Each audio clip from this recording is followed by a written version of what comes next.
Assalamu alaikum wa rahmatullahi wa barakatuh. Alhamdulillah. Nakusudia kuzungumzia swala hili la kufunga siku ya Arafa. Binafsi yangu miaka mingi sikupata bahati ya kuweko Tanzania kipindi hichi cha hija, ila nakuwa niko safarini katika hija.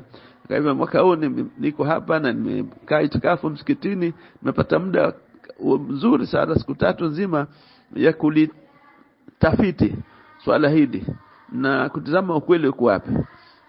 Makala kama clip nilikuwa niloziona mie, basi nimezurusha humo, na wengine walizoona wamezurusha humo.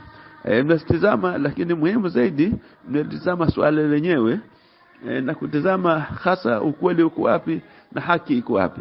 Makala nyingi zilorushwa zina ukweli na zina makosa, na mpaka uzingatie ndo utaona yale makosa yale kuwepo. Sasa haki iko wapi?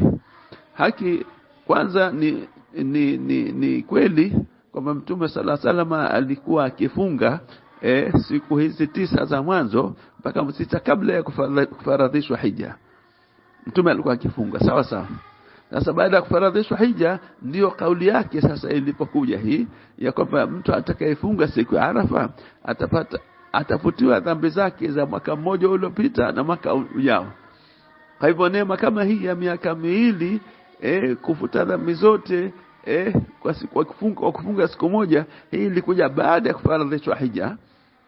Na Mtume sasa kama hajasema mwenye kufunga mwezi 9, hapana, akasema mwenye kufunga Arafa. Na yeye Mtume ametufundisha hadithi maarufu ya Sayyidna Umar ibn al-Khattab ambayo nadhani sote tunajua, innamal a'malu binniyat. Na kama kufunga siku ya Arafa, siku ya Arafa ni ipi? Siku ya Arafa katika kitabu nacho targhib wa tarhibu, Bibi Aisha radhiallahu anha mke wa Mtume sallallahu alipata mgeni yeye anaitwa Masruq, ni katika matabiina wakati Mtume ameshafariki. Huyu bwana alikwenda kwa Bibi Aisha siku ile ya Arafa, na alipokwenda akaomba maziwa. Bibi Aisha akampa maziwa akanywa. Baada ya kunywa maziwa, sasa ndio Bibi Aisha akamuuliza, sasa wewe bibi ilikuwa Masruq leo hujafunga? Masruq akamwambia, hao walosema leo Arafa wamekosea, hawajaona mwezi. Leo mwezi 10 bwana, sio mwezi 9. Bibi Aisha akamjibu, maneno yake na yanukuu hapa, anasema inna ma arafatu yawma yu'arrifu al-imam. Arafa ni siku ile ambayo imamu wa Maka anatangaza kuwa ni Arafa. Kwa hivyo hata kama kule Maka kwenyewe iko imamu kakosea ile siku, na hii katika miaka hii iliyopita, miaka sijui ngapi nyuma, lakini kuna mwaka hapa si zamani sana, haifiki miaka 10 iliyopita, waliwahi kukosea Saudia. Watu wakasimama Arafa, lakini siku baadaye wakasema walikosea, ile ilikuwa si mwezi 9, ila ilikuwa ni siku ya Arafa. Kwa nini? Kwa sababu ya tafsiri ya Bibi Aisha, siku ya Arafa ni siku ambayo imamu wa Maka ameitangaza kuwa ndio siku ya hija au siku kubwa ya hija. Ni siku akishatangaza siku fulani itakuwa siku ya Arafa, yeye pekee yake ndio aliyopewa uwezo wa kutangaza ipi siku gani iwe Arafa. Basi na mwongozo alionao ni kwamba itakuwa mwezi 9, sawa. Sasa lakini akipatia mwezi 9 sawa, asipatie tangazo lake linakuwa ni Arafa. Sasa Mtume alichosema akasema tukifunga siku ya Arafa ndio tutapata fadhila hizo. Kwa hivyo nia yetu ni kufunga siku ya Arafa. Kama ni kufunga siku ya Arafa, na wanaofunga nani? Si mahujaji. Wanaofunga ni wale walikuwa hawapa kule katika hija. Sasa hapa kuna jambo jingine muhimu la kuzingatia. Miaka mingi ya nyuma watu walikuwa hawajui lini watu watasimama Arafa kule, na tumekwenda katika hali hiyo. Kwa hivyo kwa sasa watu wanakwenda na yale maneno ya Mtume sasa kwamba hiyo Arafa imamu wa Maka anachukua mwezi 9. Kwa hivyo basi ikawa sisi tunaenda miaka rudi, mwezi 9 ndio tunasema siku ya Arafa tunafunga hapa kwetu, na kadhalika na maeneo mengine duniani.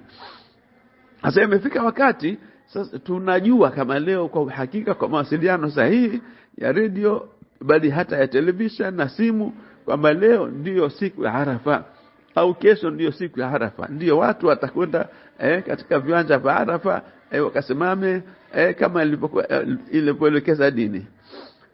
Sasa hapa ndio Sheikh wangu Sheikh Muhammad Nasr, Sheikh wangu akatarika, alikwenda kwa Rais Salmini, wakati ule Dr. Salmini akamwomba amkutanishe na makadhi na viongozi wa dini na mashekhe Zanzibar. Akakutana nao, akawaambia jamani, huko nyuma tulikuwa tunafunga mwezi 9 kwa sababu tulikuwa hatujui lini watu wanasimama Arafa.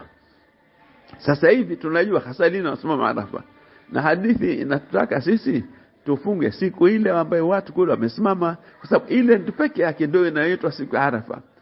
Hadithi haijatuambia mwenye kufunga mwezi 9 anasamehewa madhambi ya mwaka mmoja uliopita na mwaka mmoja ujao. Haijatuambia hivyo.